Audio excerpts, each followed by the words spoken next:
Jadi bahan udah dibahas di film di hadis Hollywood. Hadis Hollywood gitu nyebutnya. jadi Film It. frekuensi ya. Film It. Itu ghost berarti tentang makhluk gaib. Film It ya. Film It itu ini kita ya, film IT. Itu setannya badut. Jadi dia kalau misalkan orang takut dia makin kuat. Ya biasanya ada yang kayak gitu.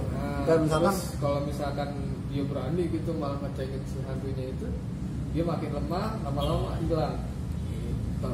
asuh nanti di bojoku nanti ini di nggak buyut. Sampai ini kok setan. Lah apa? Nah aku semakin keweden, sampai makin seneng menjarak aku. Apa dia kan sering teriak-teriak gitu kan. Wah tak jarak terang. Tapi ini giliran aku pasrah, sampai menang. Ya iyalah apa ya? Nggak lucu apa? Nggak asik gitu kan. Yang arah tak kritiknya ke pasrahnya, kritikan arah lucu nih gitu kan. Orang seru lah. Jadi memang frekuensi ya. Kalau jadi frekuensinya kalau misalkan saat dia takut, saat dia drop badannya, frekuensi akan sejajar dengan makhluk si astral tadi. Si energi itu. Kalau di bahasa Pejawanya itu Yuni. Apa? Yuni. Yuninya itu gedean mana? Nah, yaitu mungkin kalau bahasanya netralnya itu frekuensi. Yuni. Jadi kalau Yuninya dia lebih besar, dia nggak akan bisa ketemu itu sama ini. Tapi kalau Yuninya kecil, dia akan sering ketemu dengan makhluk itu. Makanya kan kadang ada, aku sering bilang gini, apa aliran ya, karena dia kebentuk sama suges aliran agama tertentu. Ada satu orang guruku sendiri, bahkan guruku Muhammadiyah, aliran Muhammadiyah, dia nggak kenal namanya hantu. Sing jerene kok wahyu ketemu wali sinama, bullshit, nggak ada. Wah, hampir setan kalau demen karo apa, piye gitu. Dia ada sisi baiknya. Jadi kalau misalkan nggak percaya kayak gitu kan lihat sesuatu Positif. ini positif semua. Nah, positif. Jadi kalau misalkan ketemu gitu nanti tergantung persepsinya dia. Persepsinya dia benar. Ntar jadinya malah jadi orang bersorban. Kalau misalkan ketemu frekuensinya gitu bukan makhluk yang menyeramkan. Tapi wah bersorban, cantik. Jadi ya logikanya memang kalau dia frekuensinya dia selalu positif, dan dia juga dia nggak akan kebentur sama energi negatif. Yang energi negatif akan nggak ada. Nggak selalu negatif mas. Ada yang positif. Sama kayak manusia. Ya iya sih, emang ibaratnya kayak jin segala macam kayak gitu juga kan ada yang baik juga kan, maksudnya energi positif. Cuma kalau orang kayak gitu tuh istilahnya kayak benar-benar nggak mengakui gitu loh. Mau apa, kayak mau piring jatuh, mau apa, ya udah. Nah cuman lebaynya orang-orang yang terlalu percaya hal seperti itu kadang-kadang kayak mungkin karena gravitasi, mungkin karena ini si rantai ini nggak rata, meja ini nggak rata, itu akan menggabungkannya dengan mistis langsung. Pernah kan ada satu janji itu gelasnya apa deh, soalnya awan-awan. Gua langsung aja semua hubungan kayak idam gitu termasuknya. Itu paling cepet banget dari nangkap bola. Nah, aku kosek mas. Aku mau uang ya percaya kayak menahan, cuman kosek. Iki bener-bener posisi memang licin, yang kondisinya dia bergelombang kayak gini atau enggak? Sering di sini. Sering. Nah iya. Itu karena ada airnya di bawah. Nah iya. Kita jalan sendiri. Gitu. Makanya kan aku enggak. Tapi Kalau ada yang kalau gerak sendiri nggak ada penyebabnya, ada juga. Itu energi yang kerja. bisa jadi energi kita sendiri. Energi kita sendiri bisa jadi energi lepas yang terlepas dari sistem tadi. Di luar negeri sering kayak gitu. Di sini juga sering. Kalau di luar negeri namanya poltergeist, benda-benda yang gerak sendiri. Kayak gitu. Mana lucu juga ya kalau misalkan ibaratnya semua yang gerak itu ibaratnya kalau misalkan juga ini gitu karena hantu gitu ya serem juga gitu, tapi kan harusnya enggak gitu. Banyak yang ibaratnya dia bergerak karena apa gitu loh, karena hal yang sebenarnya bisa dijabarkan sama ilmiah. gimana sing perlu di iki sing dijagani kan uang iki aja terlalu ngono lho. Aku paham, mungkin dia kan ngerti ya, maksudnya paham bahwa jin ada gitu sebenarnya itu ada gitu. Tapi kita juga nggak langsung menelan apa itu misalkan gerak kayak ini, oh itu hantu, oh ini kita nggak langsung telan gitu loh. Kita pikir dulu itu seberapa magis sih, seberapa ini gitu. Kita saring gitu. Enggak, karena ada beberapa temen yang mungkin kayak Gojoku Dewe atau ada beberapa teman aku yang saat diceritain horor dia akan begini belum dengerin, setelah itu dia akan ketakutan.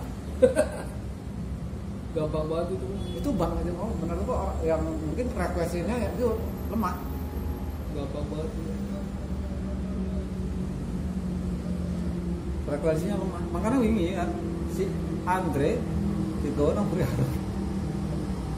dibuka aura apa ini ya portalnya, nggak ada apa-apa. Tapi tak jelasin Dre, lu jangan bilang kalau itu nggak ada apa-apa.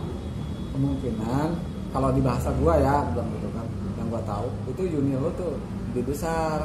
Iya. Jadi lu nggak bakal bisa ketemu sama itu makhluk gitu. Karena lu udah di diri lu sendiri kebentuk mana sih emang ada, udah gitu duluan gitu.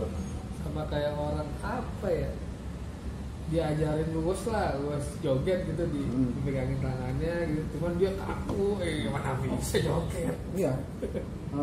Kita udah buru ngelawan duluan gitu. Iya. si apa jiwa kita tuh udah ngelawan duluan, nggak mau coba ikutin. Akhirnya kan aku pengen sebenarnya aku sih channel yang aku bikin sebenarnya bukan ngejabarin mistis ya, tapi lebih ke ngebuka itu budaya atau udah mulai tanahnya ke apa namanya melenceng ke yang hal yang benar gitu.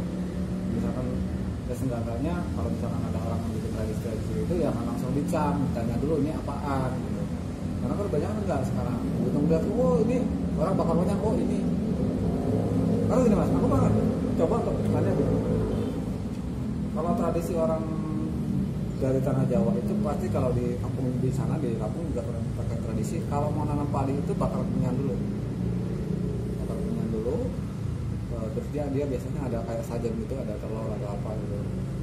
Enggak, sampai aku nanya gitu kan, itu untuk apa? Itu cuma dimakan semut.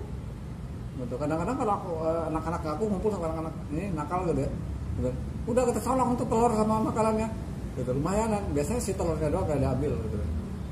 Nah aku nanya itu sebenarnya apaan gitu kan. Nah ternyata mereka itu sistemnya nitip. Karena semua itu yang di dunia ini tuh ada yang megang, ada yang ibaratnya punya tugas untuk megang, misalkan yang megang air, yang megang ibaratnya kuasa di tanah, di angin, di api, semua itu ada tugasnya masing-masing. Nah itu tuh kita minta tolong nitipin, bukan berarti kita tuh nyembah untuk sampai menjelaskan seperti itu gitu. Kita bukan nyembah, kita tetap pertamanya Bismillah katanya dengan nama Tuhan. Kita mengakui Tuhan itu yang maha kuasa, yang paling ininya. Cuma ini adalah misalkan gini loh, kita mau minta tolong ibaratnya Mas Sigit. Saya mau minta tolong sama Mas Sigit, tolong Mas kan lagi di sini nih, Mas yang tahu komputer nih. Mas Sigit, aku tolong ini komputer aku. Ini kopinya, ini rokoknya. Misalkan ini kesenangannya Mas Sigit rokok Samsu sama kopi. Karena Mas Sigit lagi dimintain tolong dan dikasih apa kesenangannya, otomatis dengan apa ya sih, dengan legowonya akan ngebantu gitu. Ya udah, ngebantuin gitu. Tapi bukan nyembah. Gitu. Bukan terus masih dewaku, masih gitu. Bukan gitu Jadi udah tolong. Terus sampai aku jabarin ke satu ulama apa guru ngaji lah. Aku tanya gini. Bah, kalau misalkan orang yang kayak gitu ini bener apa enggak? Enggak lah, sesat gitu. Enggak bener, enggak boleh.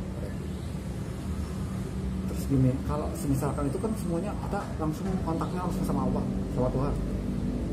Kita mau ngapa-ngapain langsung kontaknya sama Tuhan, tidak boleh ada yang ibadah seperti gitu. Karena kita harus kontak sama Tuhan. Sekarang gini, berarti semua di dunia ini mesti menurut Tuhan dong. Kita langsung kontak ke Tuhan. Pas satu ketika saya ada di tengah sawah, saya lagi nyari kehausan. Di situ ada satu batang pohon kelapa. Aku aus.